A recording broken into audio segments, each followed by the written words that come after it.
Om Tare Tu Tare Tu Re Soha. Om Tare Tu Tare Tu Re Soha. Om Tare Tu Tare Tu Re Soha. Om Tare Tu Tare. All right. Well, I think we're going to have a rather interesting conversation this evening. Not that we don't on other evenings, but we're on the 6 root afflictions. And we started, I think, a rich conversation last week on attachment. We'll still be on attachment. And we're going to try to distinguish some aspects of attachment, virtuous, non-virtuous, afflictive or not, aspirations versus attachment. And might find some tricky business in here. Matter of fact, I think we will. That would be my expectation. Let's pop up the text. Here we go. So the first of the 6 root afflictions that we've been covering in the book, Samsara, Nirvana, and Buddha nature. We had a rich discussion already, and now we're getting to this paragraph that begins with attachment and aspiration are distinct mental factors with different functions. Although both are attracted to their object, attachment is based on distorted attention that exaggerates its attractiveness or projects good qualities that are not there. Seeing the object inaccurately, attachment clings to it and does not want to be separated from it. We become attached to people, money, possessions, love, and approval, good food, and other pleasurable sensory experiences, and so on, and are certain that the good qualities that we see in here, that we see and hear in that person or thing, in here. Typo, something? I think it's supposed to say we see are inherently in that person. Actually, in here means to exist within, To exist. or attached to, or become part of, or something like that. Yeah, so in here, similar to inherent, right? So it's within it. Wow, I don't know that I've ever come across that. Thank you, Kurt. All right. So we really think that the good qualities we see in here, in that person, think that they're in it. If our perception were accurate, everyone would see the same person or thing as attractive as we do and desired as much as we do. Clearly, that is not the case, as we've talked about incessantly. Not everyone likes Brussels sprouts. As odd as that sounds to me. Aspiration. So attachment, right? Attachment with their exaggerated qualities, whatever that person, thing, event, whatever it is, the sensory pleasure. We think that is the source of my happiness. That's the pleasure. It's within that thing and that object. I need it, and the more I get of it, the better I am. Aspiration focuses on its intended object and takes a strong interest in it.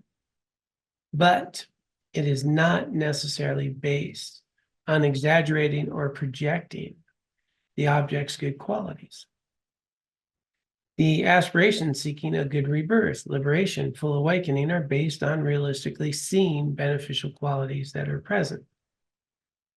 In his Abhidharma text, the Tibetan scholar Chim Jempil Yang clarified that the aspirations for a fortunate rebirth, liberation, or awakening are virtuous. They are not attachment. And yet there's more to the story. Furthermore, Vasubandhu said that objects giving rise to afflictions are polluted. So polluted again means, they have karma within them. They're, we're not seeing them clearly. They arise in dependence upon karma and conditioning. So objects giving rise to afflictions are polluted, since Buddhahood and the three jewels are unpolluted, they cannot induce afflictions in others' minds. If someone thinks, when I'm a Buddha, everyone will respect me, well, then they suffer from attachment to reputation, not attachment to Buddha. So distinguishing, okay, what's my motivation? What's my thoughts around this? Am I seeing it clearly? And so here you could have a big struggle being attached to becoming a Buddha or enlightened, and then have some issues. But it's really not coming from the side of what we're looking at, aspiring to. Craving is a form of attachment and is usually seen as non-virtuous. However, here we go, we're in this territory. Craving can refer to other forms of attachment that may be temporarily useful. For example, in the case of someone who is miserly and doesn't want to part with their possessions, the craving to be wealthy in future life can motivate them to counteract their stinginess and become generous in this life. So you have to understand karma. If you want wealth in the future, you need to be generous. So the cost for it is generosity. So it's kind of the opposite, right? But the motivation is like, I want to be wealthy, so I'm going to give stuff away. So now it's weird. But there might be some benefit to who you give some money to. Even though the craving seeks happiness in samsara, it is a step up from craving the happiness of only this life, and thus is considered virtuous. For someone who lives an ethically corrupt life, desire to be reborn as a deva can induce him to relinquish harmful behaviors and keep precepts. So you can change, if you've been a corrupt person, change your behavior. Craving for the bliss of samadhi in the form and formless realms can inspire someone to cultivate concentration in order to be reborn in those realms. These types of attachment are useful in those specific situations. However, for someone intent on liberation, those same cravings are hindrances because they are enamored with samsara pleasures. So we're going to get in this whole big thing here around what's healthy and not healthy, and what's craving in a healthy way, what's attachment in a healthy way, what's not healthy. And it can get tricky, and something to bear in all of this is there's a difference between sort of a temporary pleasure in our human form that can be productive, and the difference between really viewing those qualities as this thing that we project and exaggerate. Personally, I noted that after divorce and going through different things after when I decided I was going to get ready to date again, suddenly I lifted weights and got healthy, and I was pretty physically fit. So there's a benefit, right? And so there was that healthy action. And but where's the motivation? It was actually I would like to be more attractive. I'd like to have a partner. But that could be healthy, that could be unhealthy. I could think I need a partner to be happy, and then now I'm stuck. Versus, well, I get healthy, yes, I get a partner. So we get really into some interesting discussions here, and let's just go a little further, because it gets into some stuff that I think can go either way, and I'm not thrilled with the presentation on some things here. But I think it's a rich thing to think about. Ananda says that based on craving for liberation, one's highest spiritual aspiration, which is certainly virtuous, the unwanted forms of craving can be eliminated. So with this aspiration to be awakened, you can eliminate these forms of craving that are, unhealthy. And so these are some of the examples. Let's just skip down to confirm. For example, one monastic learns that another has become an arhat. Okay, they've achieved awakening. and with the desire to attain arhatship too. She practices diligently and becomes an arhat, one who has abandoned craving. So I've started this craving. My friend's done it. I think I can do it. I'm going to do it. Now that I'm there, then I wouldn't have craving. I'm free of karma. So seems reasonable. Similarly, a monastic motivated by arrogance thinks, I'm as capable as that person who attained arhatship. This propels him to make an effort, and he becomes an arhat, someone who has abandoned arrogance. So it starts off with some craving. It's not very pure. But if you work hard at it, you might get the results. So it might be arrogance at first, but at some point that arrogance may slip away, and I just want to do it because it's a good thing. This is similar to the idea of taking attachment on the path in Tajrana. That's Tantric Buddhism or Vajrayana. Here, attachment is employed to make manifest the subtlest mind and use it to realize emptiness and destroy all obscurations, including attachment. How do we reconcile these examples with the statement of Nagarjuna, the great 2nd century Indian sage who spread the Madhyamaka middle way view? And so here's his statement: attachment, anger, confusion, and karma that arises, and the karma that arises from them are non-virtuous. Attachment, anger, confusion, and the karma that arises from them are non-virtuous. Attachment here refers to selfish desire for material possessions, praise, good reputation, and pleasant sensory experiences. Such attachment often leads to non-virtuous actions, while aspiration for happiness of future lives can lead to virtuous actions. Because, yeah, in order for that to happen, you'd want to be ethical. Anger and hatred, however, can never be the motivating factors for virtue. They always lead to non-virtue. Here, confusion refers not to the self-grasping ignorance that is the root of samsara, but the ignorance that does not understand karma and its effects.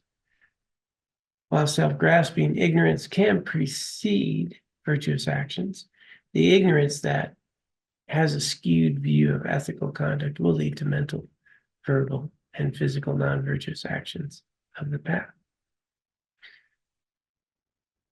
Everybody got that, right? We'll get to just in the weeds a little bit here.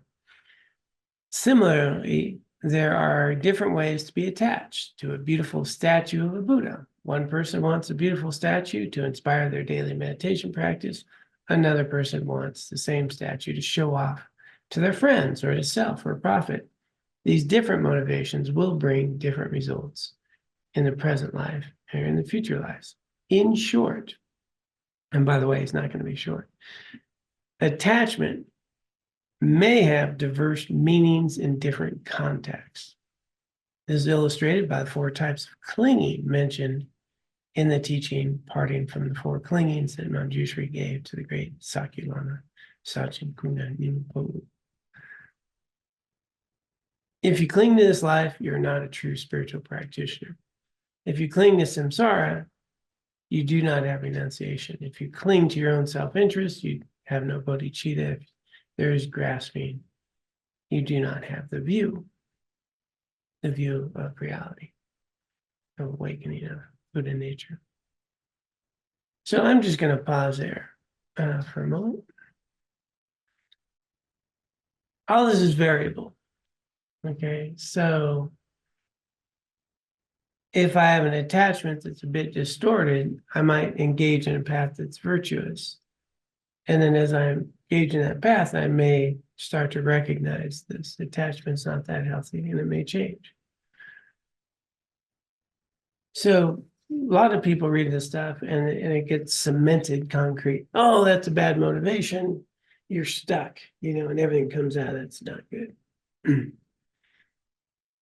But I think all of us know that we've all struggled sometimes, and we've had poor motivations and good motivations, and they've come and they've gone. And maybe a lot of my motivations initially were pretty self-centered, but they gave rise to putting me around people in situations where they got more we-centered and caring. And so, these things all change. And so, for example, they used examples around next life, rebirth, formless realms, form realms, enlightenment, Buddhahood. What if somebody came in and they don't believe in any of that, but they want to be a good person and they engage in virtue? That virtuous results. So that's not factoring here. This is really coming from a perspective of a Buddhist path with that whole Buddhist worldview. And so all of that is going to mean that the more that I cling to myself and a sense of self that exists inherently, everything I do is just always going to lead me back to samsara, conditioned existence. But it doesn't mean that I couldn't have a wonderful samsara existence. It just means I won't be free. So they're talking in this context of being fully liberated and not a context of having a pretty good prison cell in samsara where you get filet mignon for dinner or whatever is your thing. Not that I eat meat or just fried, for example. Maybe you'd get Brussels sprouts every night for dinner. That could be good. And so there's pleasure here and so forth, but it's always limited and it's always conditioned. And no matter what, no matter how much wealth, no matter what your partner is like or out there, they could die and we can die. And some people get knee surgery, some people can't get knee surgeries, it's just samsara's got all this stuff. And so no matter what you do, even if it's a pretty good existence, you're always going to be stuck in that. So this is coming from a view that if you don't recognize this, you're just always going to be stuck in it. So it'll be polluted. And so non-virtue isn't always in the sense of bad from our view as a human, but limiting in the view of your capacity to go beyond this. Does that make sense? Nice. Well, it just seems more like, it's not so much where you start from, it's where you get to with it. It's like same thing with the initial motive, and then you learn along the process, and then the insights you get that you weren't been aware of along the path. Yeah, so as those of you online talking about seems to hit to Chris, it's more about where you get to, not always where you're starting from. And but if you can start with a good motivation, it's going to be super helpful, right? And so it's kind of outlining this, and even they gave very limited options, I think. If you're going for Buddhahood or if you're this, that it won't be non-virtuous. However, having said that, your attachment to achieving that can be very non-virtuous and you can never achieve it. And as Jetsuma Tenzin Pomo points out, who wants to get awakened? Your ego does. And that's the whole problem, right? It's the ego. Your Buddha nature is already there. It's not striving to be enlightened, the ego does. And so then that becomes a hindrance, right? So it's not always that I'm striving for this and it'll ultimately become virtuous. I can take a lot of paths that aren't going to get me there. And I can get caught up and attached to becoming this in a way that actually creates non-virtue. And again, it's not the Buddhahood that's created, it's the way I'm viewing it, my desire for it. And in which case I wind up getting caught up and actually clinging to and identifying with myself in this path in a way that it doesn't exist and in a way that really limits me. So even, spiritual practitioners can be very limited, very dedicated and very attached to their practice. in a way that can really limit them, or they can be utilized in a way that's very beneficial and have a good aspiration and a good desire. It gets tricky, doesn't it?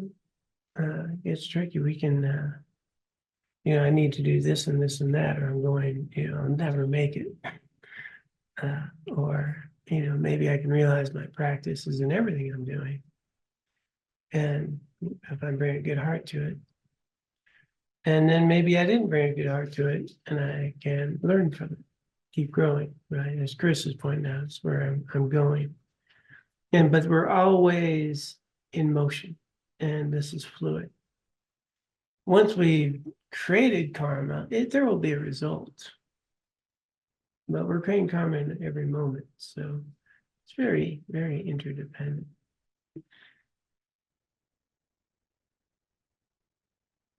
But his main point is an aspiration and a desire can be helpful, meaningful, and productive, as long as we don't bring an exaggerated view and project all those qualities in that person, place, or thing. And then there's this big difference between attachment and appreciation. Attachment in a belief of something versus a motivation to improve, to grow, to make the best out of your life. And we can see it all the time by all the stuff we've already achieved. I'm still not, happy. All the certificates, all the things, whatever it is we've achieved, and partners that come and go, and kids that may or may not live and do, or may or may not do what we wanted or hoped for in life. It's a messy thing, this thing called life, right? There's some parents that actually think their kids will follow the path they had planned for. Talking about an attachment. So how do we engage and move forward? And a lot of people think if you actually cultivate contentment, then you won't be motivated to improve, which is kind of interesting. But maybe if you cultivate contentment, you would be motivated to continuously do the things that give you contentment. Could be. But all of this is around being realistic. And I think that as Chris's point, it's not where we are. Are we striving with a good motivation to be helpful and kind and make our life meaningful? Are we being ethical? And maybe we're holding out the potential that, I could be a Buddha one day. Maybe we're holding out the potential as maybe I could have less pain in my life today, be a better human being, and be where we're at. I was listening, I mentioned this Tuesday morning at the 7-Point Mind Train. One of the monks at Sravasti Abbey, who was talking about sort of 3 aspirations for the Buddhist path. And one is a good rebirth, it's mentioned here. One is liberation, and one is bodhisattva, full Buddhahood. And he looked at the entry points to all those, and he says, I don't have any of those qualities. Like, they are just so far beyond who I am as a monk, and that's just more than I'm not there. And so he started thinking about, well, how do I measure progress if I can't even get to the starting point of the first motivation? And so he made a big chart. He just made his afflictions, like an affliction. I have this affliction. And he goes, okay, well, with this affliction, like attachment, let's say it's attachment to this whatever thing or habit. It said, okay, so am I really identified with that attachment like I used to be? Or is I less identified with it? Like it's there, it pops up, but I'm not really identified with it like I really need it. Okay, then I'm less attached. Is the intensity of the attachment as strong as it was? Do I get really motivated, caught up in it, or not? Does it last as long as it used to? So he had this whole little thing of just going through his attachments. How often does it pop up? How long does it last? How much do I identify with it? What's the intensity? And then what he noted was he has come a long way. Right? He's measuring his path and his progress in that way. And I think, I don't think I want a chart, but he's a monk. He's got a lot of time to sit around and do these things, okay? So he lives in a monastery. So can we sit there and think, well, if I start applying some of these things in my life, am I happier? In the 7-point mind training, am I less attached to self-grasping? Have my afflictions reduced? Am I happier? Yeah, those are pretty good things. That's all can be just in being human. And then, so that aspiration of being a good human, that was actually my initial one. Led me, as is pointed out. Then at a later point, I kind of thought, well, maybe, I could be a monk, I got some aspirations there. Turns out it couldn't be a good monk. I just said, okay, monk. And then at some point, stopped doing that. But the point being is that as we engage, where we're starting at is really having good motivation. And then it's really important to notice the attachment, whether it's harming you or helping you. That becomes the determinant. Is this helping me live in a way that's meaningful, productive, and more joyful, more well-being, or is it not? And I think all those early attachments that we talked about are not going to provide much joy or happiness or well-being. There's going to be a lot of disappointment, a lot of struggle, and a lot of pain, versus an aspiration to live in a meaningful way, be a good family member, whatever your thing is. Not going to cause as much pain. Is it based in reality or not? Do I really think my kids are going to follow the plan I wanted or not? So I'll just pause there, see if anyone has any comments, thoughts, insights, Brussels sprouts. Okay, well, let's dig a little deeper. It's not done yet. So these types of clinging, if you cling to this life, you're not a true spiritual practitioner. So, that's a pretty blunt statement, right? And so here it says, the first line indicates clinging to the happiness of this life, which invariably is an obstacle for Dharma practice. So you're not a spiritual practitioner in the sense of a Buddhist path that can liberate you from this life. If you cling to samsara, you do not have renunciation. Well, okay, he actually has more. The presence or absence of this type of attachment, the one attaching to this life, is the demarcation between an action that is Dharma and one that is not. So the more that I'm attached to this human life, I exist independently. That's in complete contrast to I'm interdependent. And there is no solid John here. There's a constantly arising version of me that's changing moment to moment, that has no inherent reality from its own side. Those are two opposite views. And so that's what he's pointing out. If I cling to an independent identity, then I'm not understanding life, and everything else will support just this conditioned existence. The second, clinging to cyclic existence prevents us from embarking on the path of liberation, although it could lead to happiness within samsara. Again, we could do that, as exemplified by the person who is attached to the bliss of samadhi and is born in the former formless realms. Okay, so that's probably not it. So we can be really good practitioners. We can achieve samadhi, we can have bliss, peace, and, humans can do that. We're not going to get enlightened, though. But it'll be fun, and it'll be blissful, and it'll be pleasurable. Won't have a lot of issues until you die. So that's nice. But I think I would use a different example. That you could in this life, live ethically, be generous, be kind, understand interdependence, and want to, be a good community member and build a nice life and be pretty happy in samsara.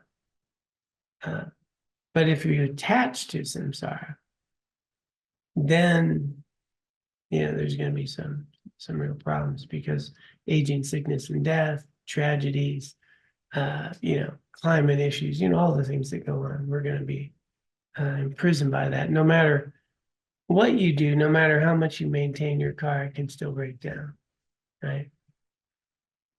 You can do all the things that you think are going to protect you and be walking on a beach, get hit by an airplane. True story. Had the earbuds on playing. Yeah.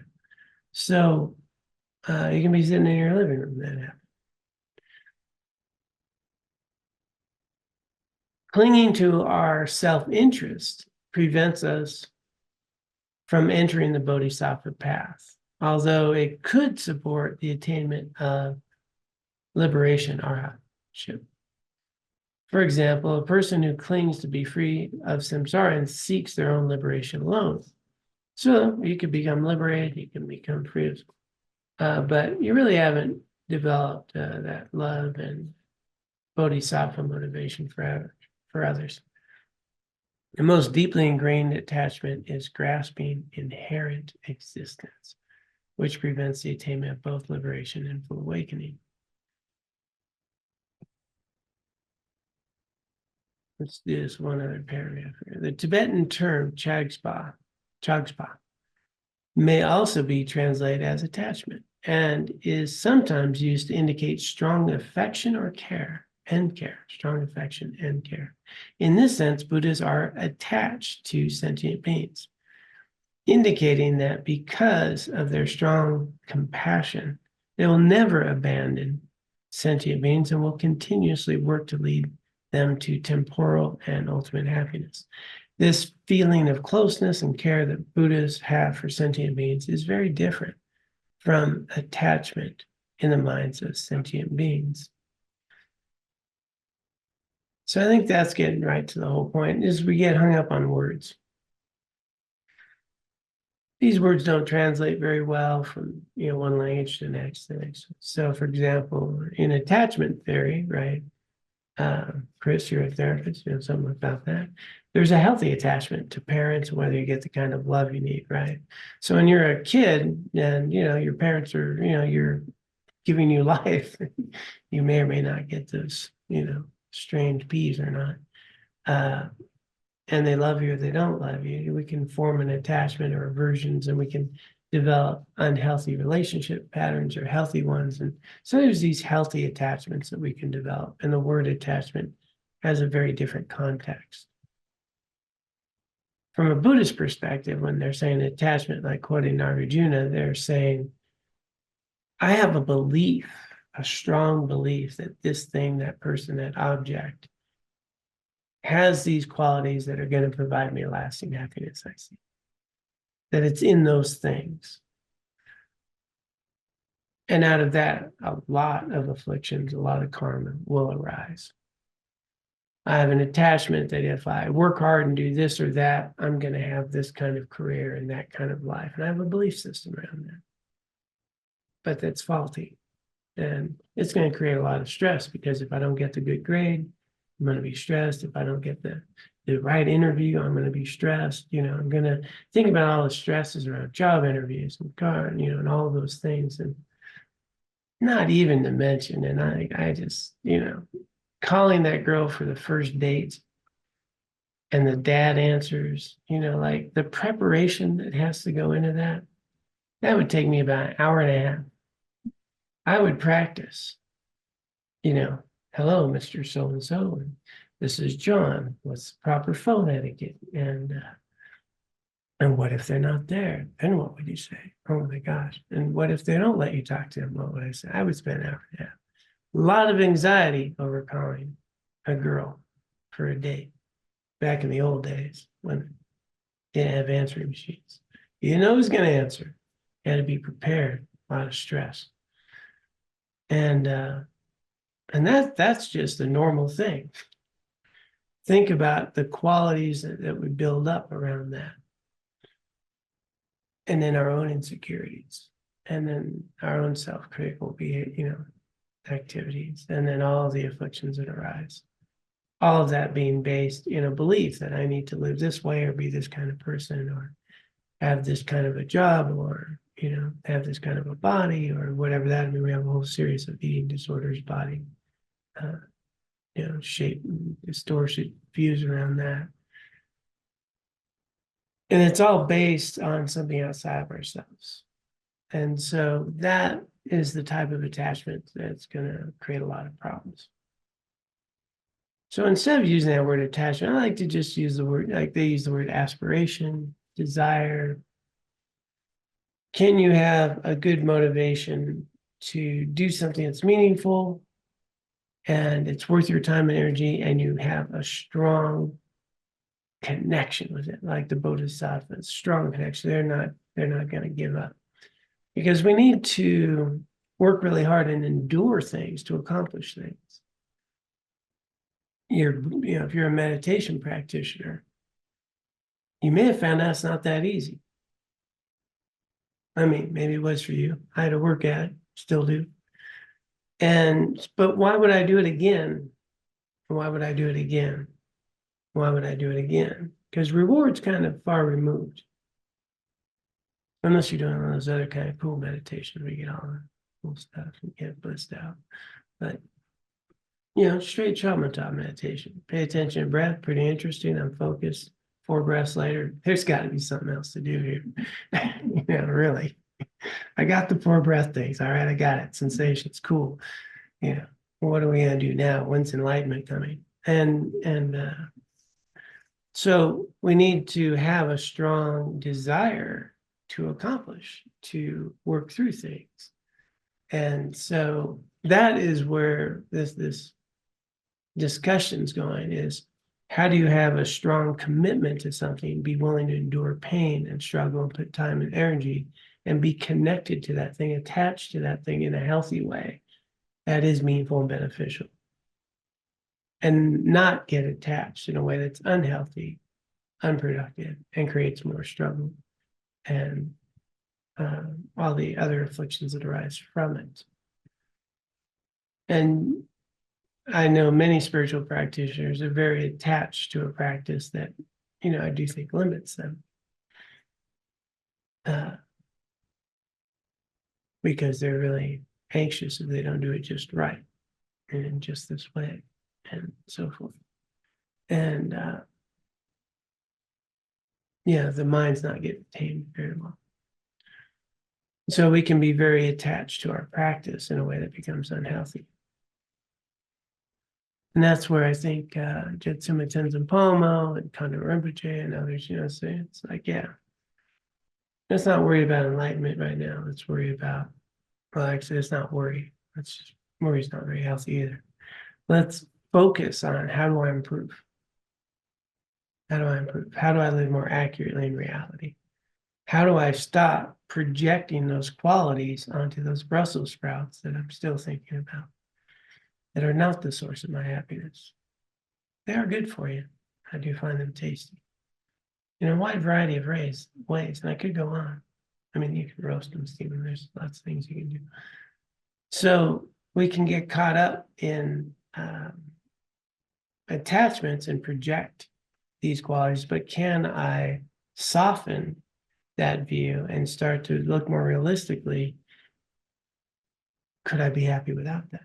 Is it that thing, or is it, things that have arisen? How can I enjoy it and appreciate it and know it's temporary?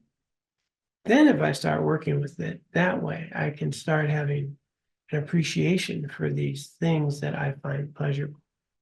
And you may find that there's a lot of things that you were attached to that limited you from doing the things that were meaningful. And they become less interesting.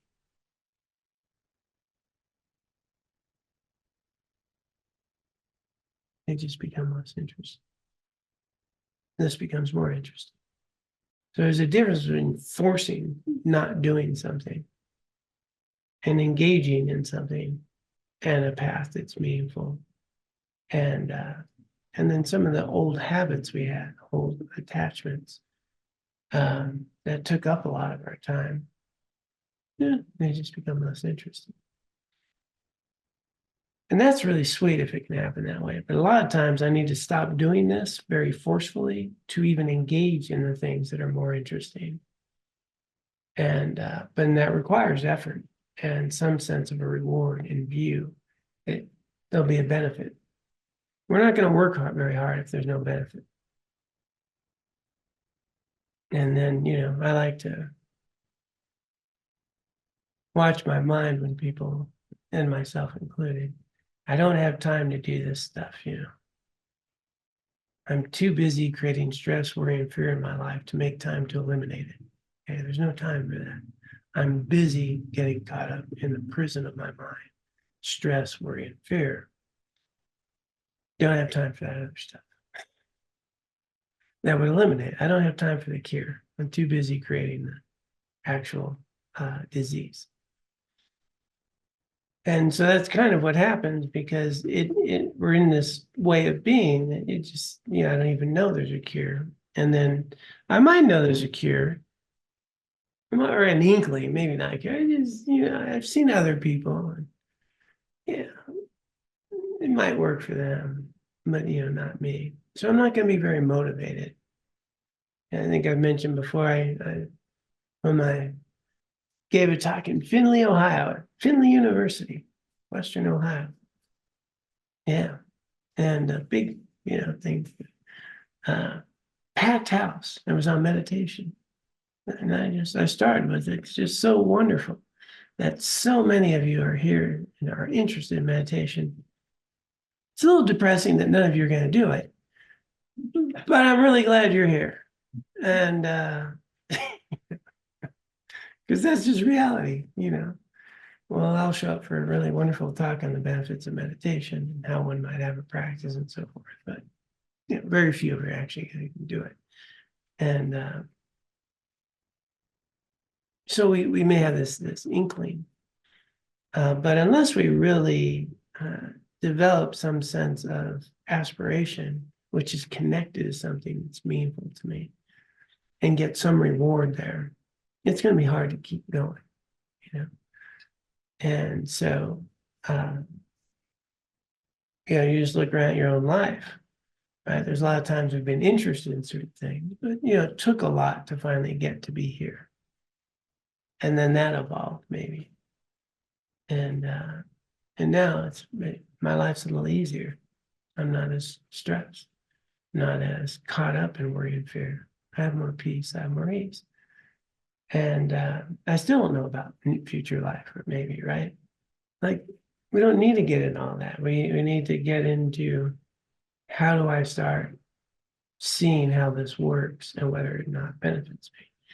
And then if at some point in the journey, those other things become meaningful or potentials, they may ripen. Yeah. So I just want I'm not sure I heard you right, but I agree with the statement, whether or not you agree with it or not.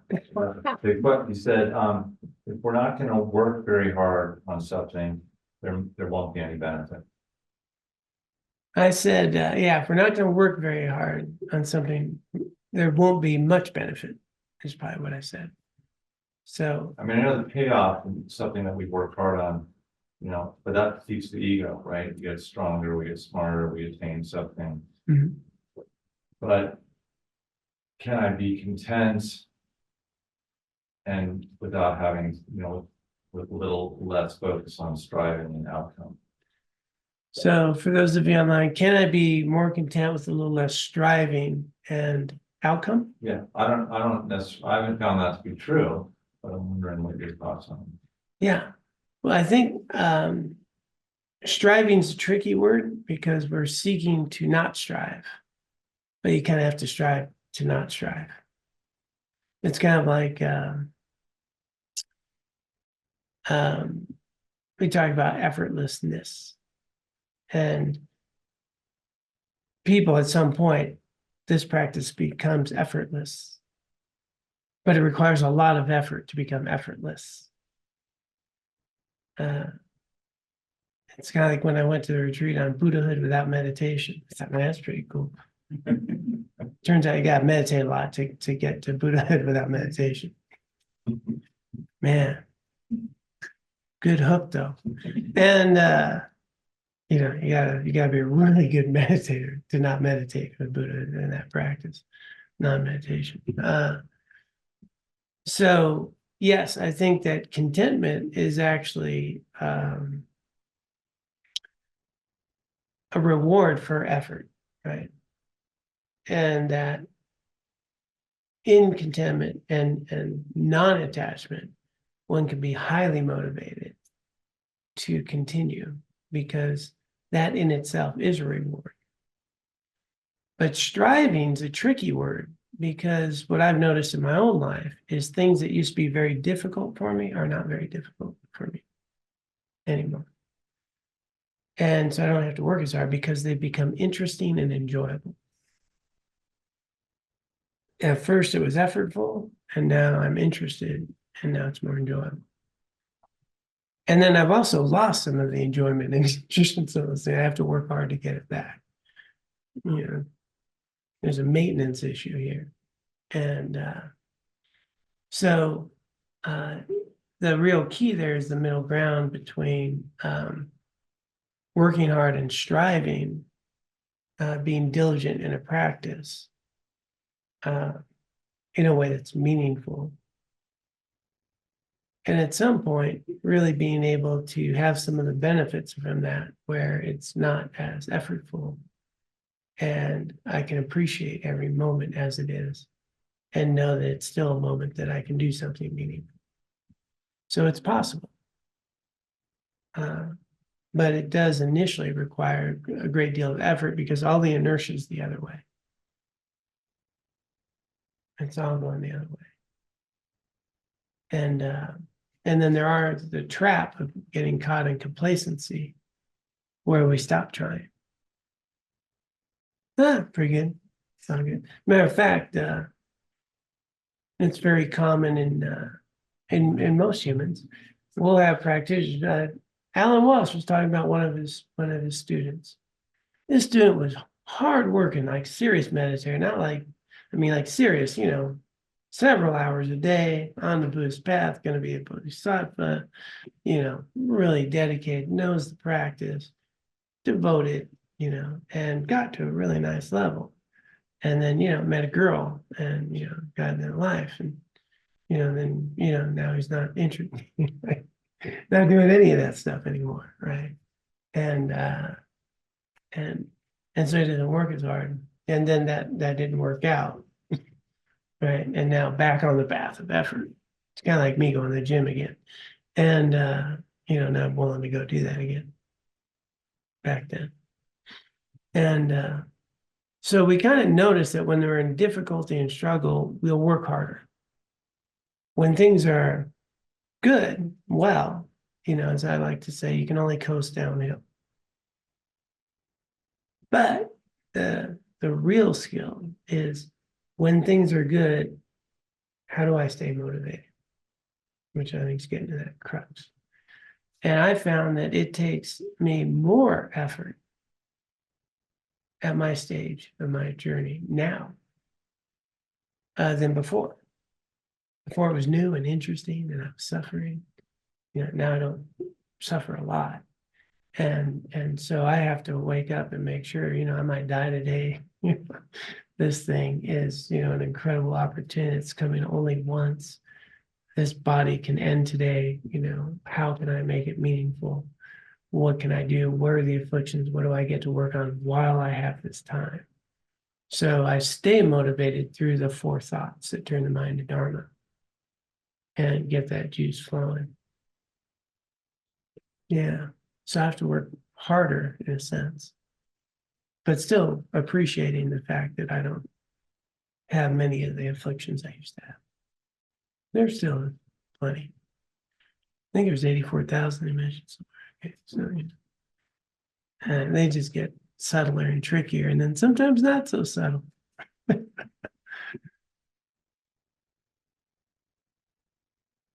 Yeah, and then latent ones will pop up really big.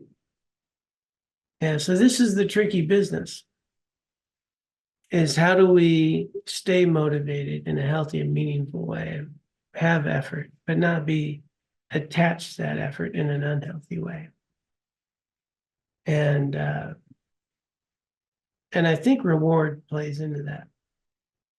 Yeah, I think reward plays in almost everything as human beings. And I think what we're not very good at is having the reward for the good that we do. We're not very good at just really appreciating what we've already accomplished. We just move on to the next thing we need to accomplish. And so I think the more that you can appreciate what you're doing in a day and what you've done that's meaningful and how you've been a little more patient or how you didn't say that thing that you were going to say, and really appreciate that and have a reward and value what you're doing, then that becomes really meaningful and those things become meaningful. But the ultimate motivation, I think, is interest.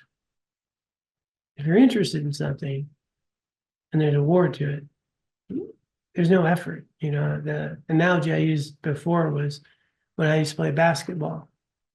I run up and down the court all the time, man, play for hours, just, you know, physical workout, right?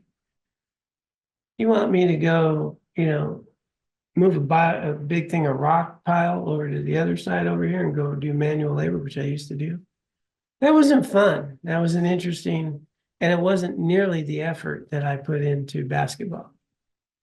Basketball was fun, do it all day. Labor, landscaping, or dragging brush for my brother who's an arborist, not very fun. Especially when an 80-year-old guy could outwork me. That was very frustrating. This guy, I don't want to digress. I do want to digress. 80-year-old guy, hands 11, didn't even use gloves. We're dragging brush in 100-degree weather. He outlasted me. I got my gloves, I'm dragging brush, and he just, man, he was good. And you know what? He didn't even need to work. He's a little Hispanic man. He had like a landscape truck, and he was helping my brother on the side. Turns out he'd already put both his kids through college. One's an attorney, one's a doctor. He owns his house, and you know his business has done that. He's out there because he enjoys doing it, and he likes working. And his hands were like leather; didn't even need gloves, and he was joyful. He was interested. I was not interested.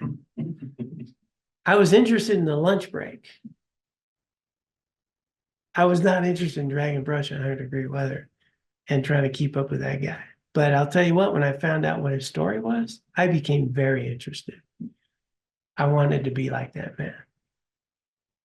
Came over as an immigrant, you know, worked hard, got married as a teenager, started cutting lawns, you know, did the whole thing, got his kids through.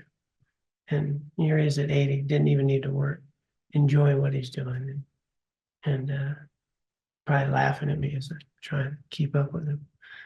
So anyway, that's a good analogy that we worked into. If you can maintain an interest and see the value in something, it's less effortful, even though you put in the effort. That's a good story to wrap with. I mean, that kind of, get it? Yeah. All right, we'll pause there for this evening and see if anyone else has any thoughts or comments, though, before we wrap.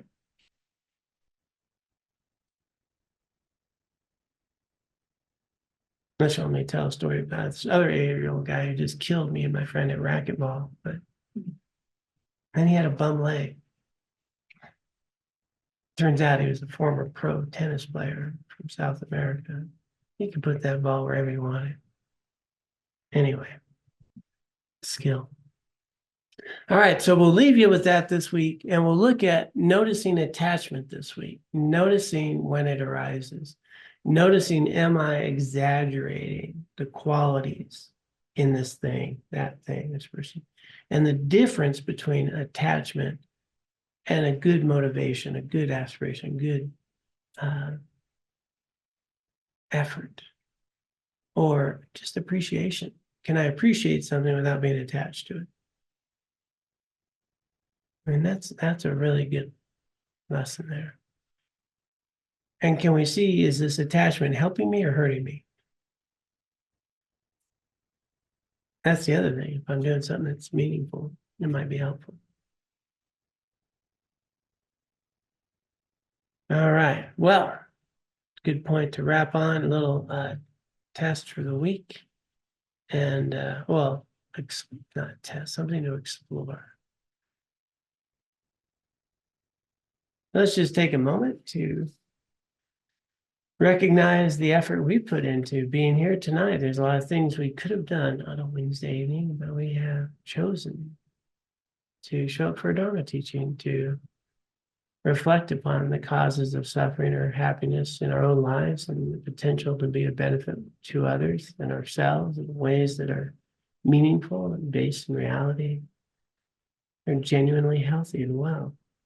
A great deal of merit and wisdom arises from that. We get to share what we learn. We get to apply what we learn. We also get to dedicate all of this merit and wisdom, our time and energy, for the benefit of all beings. They may be free of suffering, and for our own continued spiritual growth, that we can nurture these seeds as we engage in this path to live a more meaningful life continuously. With that thought in mind, those of you who care to, we can recite dedication prayer. By this merit, may I soon attain the enlightened state of Guru Buddha, that I may be able to liberate all sentient beings from their suffering. May the precious Bodhi mind not yet born arise and grow. May that born have no decline, but increase forevermore. Om Tare Tu Tare